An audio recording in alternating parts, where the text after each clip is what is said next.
अध्याय 3 कर्मयोग।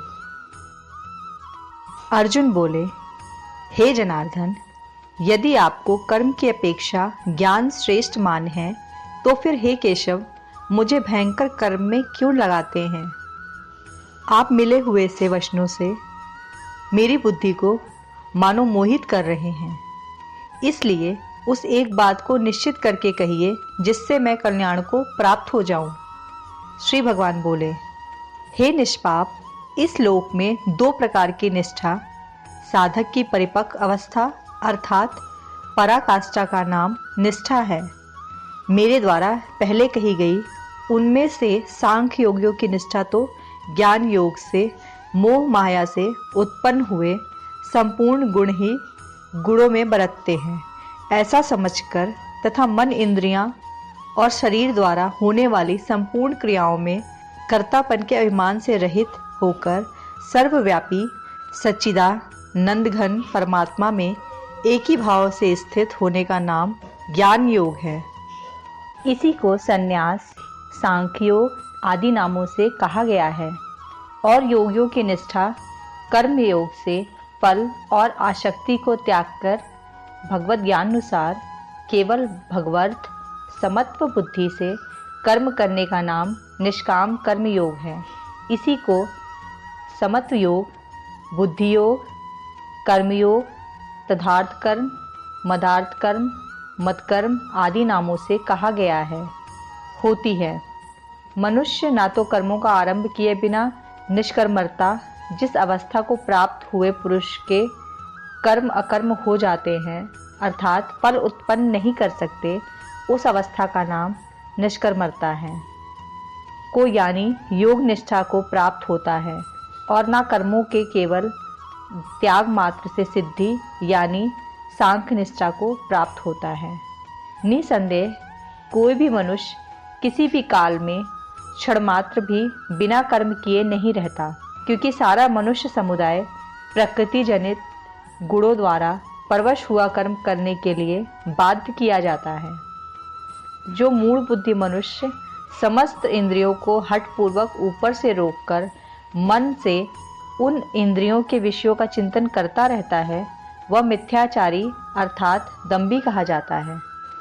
किंतु हे अर्जुन, जो पुरुष मन से इंद्रियों को वश में करके अनासक्त हुआ समस्त इंद्रियों द्वारा कर्म योग का आचरण करता है, वही श्रेष्ठ है। तू शास्त्र विहित कर्तव्य कर्म कर, क्योंकि कर्म ना करने की अपेक्षा कर्म करना श्रेष्ठ है तथा कर्म ना करने से तेरा शरीर निर्वाह भी नहीं सिद्ध होगा।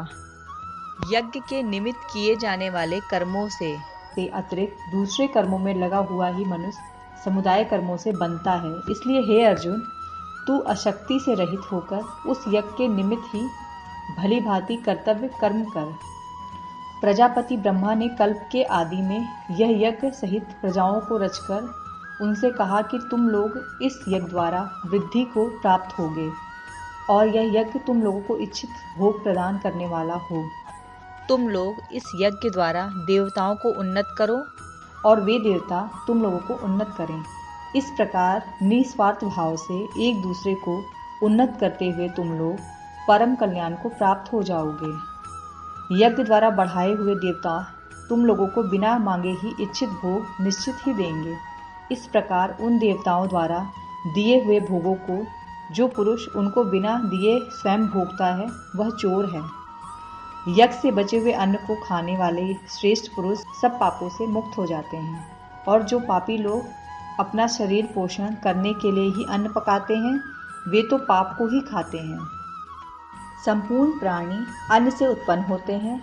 अन्न की उत्पत्ति वृष्टि से होती है, वृष्टि यज्ञ से होती है और यज्ञ विहित कर्मों से उत्पन्न होने वाला है। कर्म समुदाय को तू वेद से उत्पन्न और वेद को अविनाशी परमात्मा से उत्पन्न हुआ जान। इससे सिद्ध होता है कि सर्वव्यापी परम अक्षर परमात्मा सदा ही यज्ञ से प्रतिष्ठित है। हे पार्थ, जो पुरुष इस लोक में इस प्रकार परंपरा से प्रचलित सृष्टि चक्र के अनुकूल नहीं बरतता अर्थात अपने कर्तव्य का पालन नहीं करता, वह इंद्रियों द्वारा भोगों में रमण करने वाला पापायु पुरुष व्यर्थ ही जीता है परंतु जो मनुष्य आत्मा में ही रमण करने वाला और आत्मा में ही तृप्त तथा आत्मा में ही संतुष्ट हो, उसके लिए कोई कर्तव्य नहीं है। उस महापुरुष का इस विश्व में ना तो कर्म करने से कोई प्रयोजन रहता है और ना कर्मों के ना करने से ही कोई प्रयोजन रहता है, तथा संपूर्ण प्राणियों में भी इसका किंची मात्र ही स्वार्थ का संबंध नहीं रहता। इसलिए तू निरंतर अशक्ति से रहित होकर सदा कर्तव्य कर्म को भली भांति करता रहे, क्योंकि अशक्ति से रहित होकर कर्म करता हुआ मनुष्य परमात्मा को प्राप्त होता है। जनकादि ज्ञानी जन भी अशक्ति रहित कर्म द्वारा ही परम सिद्धि को प्राप्त हुए थे। इसलिए तथा लोक संग्रह को देखते हुए भी तू कर्म करने के ही योग्य है, अर्थात तुझे कर्म करना ही उचित है।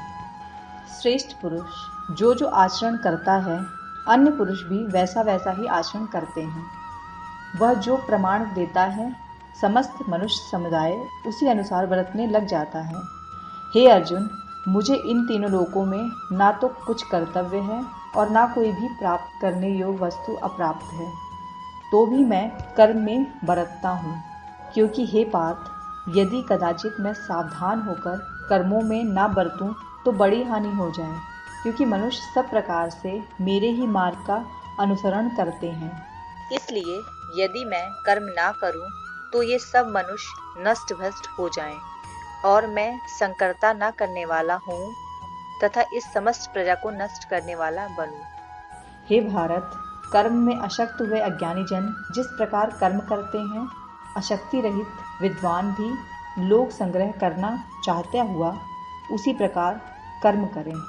परमात्मा के स्वरूप में अटल स्थित हुए ज्ञानी पुरुष को चाहिए कि वह शास्त्र विहीन कर्मों में अशक्ति वाले अज्ञानियों की बुद्धि में भ्रम अर्थात कर्मों में अश्रद्धा उत्पन्न ना करें, किंतु स्वयं शस्त्र विहित समस्त कर्म भली भांति करता हुआ उससे भी वैसे ही करवाए। वास्तव में संपूर्ण कर्म सब प्रकार से प्रकृति के गुणों द्वारा किए जाते हैं, तो भी जिसका अंतकरण अहंकार से मोहित हो रहा है, ऐसा अज्ञानी मैं करता हूँ ऐसा मानता है।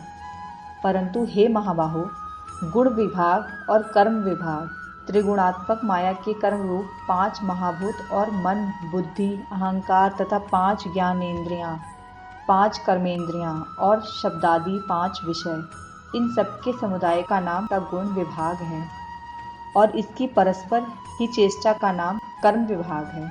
के तत्व उपयुक्त गुण विभाग और कर्म विभाग से आत्मा को पृथक अर्थात निलेप जानना ही इसका तत्व जानना है।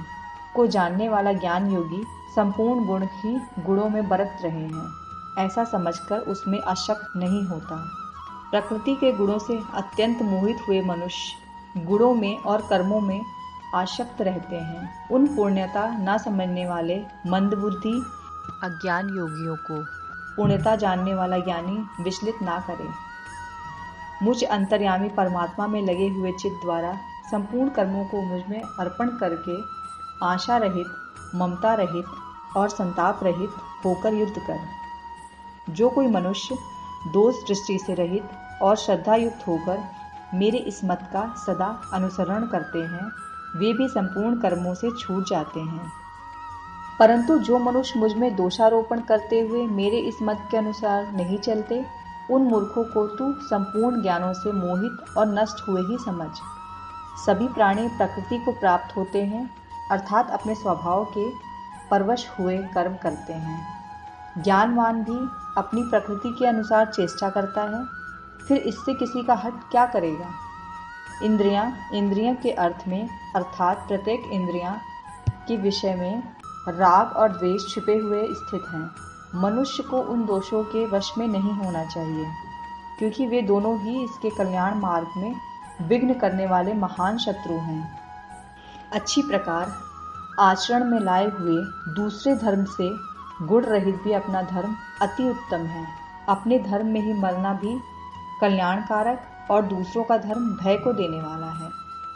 अर्जुन बोले, हे कृष्ण, तो फिर यह मनुष्य स्वयं न चाहता हुआ भी बलात् लगाए हुए की भांति किससे प्रेरित होकर पाप का आचरण करता है।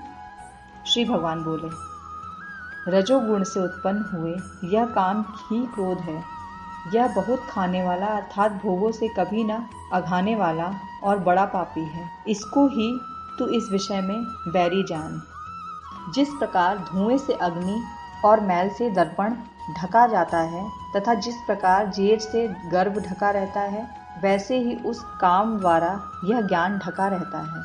और हे अर्जुन, इस अग्नि के समान कभी न पूर्ण होने वाला कामरूप ज्ञानियों के नित्य पैरी द्वारा मनुष्य का ज्ञान ढका हुआ है। इंद्रियां, मन और बुद्धि ये सब इसके वास स्थान कहे जाते हैं। यह काम इन मन, बुद्धि और इंद्रियों द्वारा ही ज्ञान को आच्छादित करके जीवात्मा को मोहित करता है। इसलिए हे अर्जुन, तू पहले इंद्रियों को वश में कर इस ज्ञान और विज्ञान का नाश करने वाला महान पापी काम को अवश्य ही बलपूर्वक मार डाल। इंद्रियों को स्थूल शरीर से पर यानी श्रेष्ठ, बलवान और सूक्ष्म कहते हैं। इन इंद्रियों से पर मन है, मन से भी पर बुद्धि है, और जो बुद्धि से भी अत्यंत पर है वह आत्मा है। इस प्रकार बुद्धि से पर अर्थात सूक्ष्म, बलवान और अत्यंत श्रेष्ठ आत्मा को जानकर और बुद्धि द्वारा मन को वश में करके हे महाबाहो, तू इस कर्म रूप दुर्जय शत्रु को मार डाल।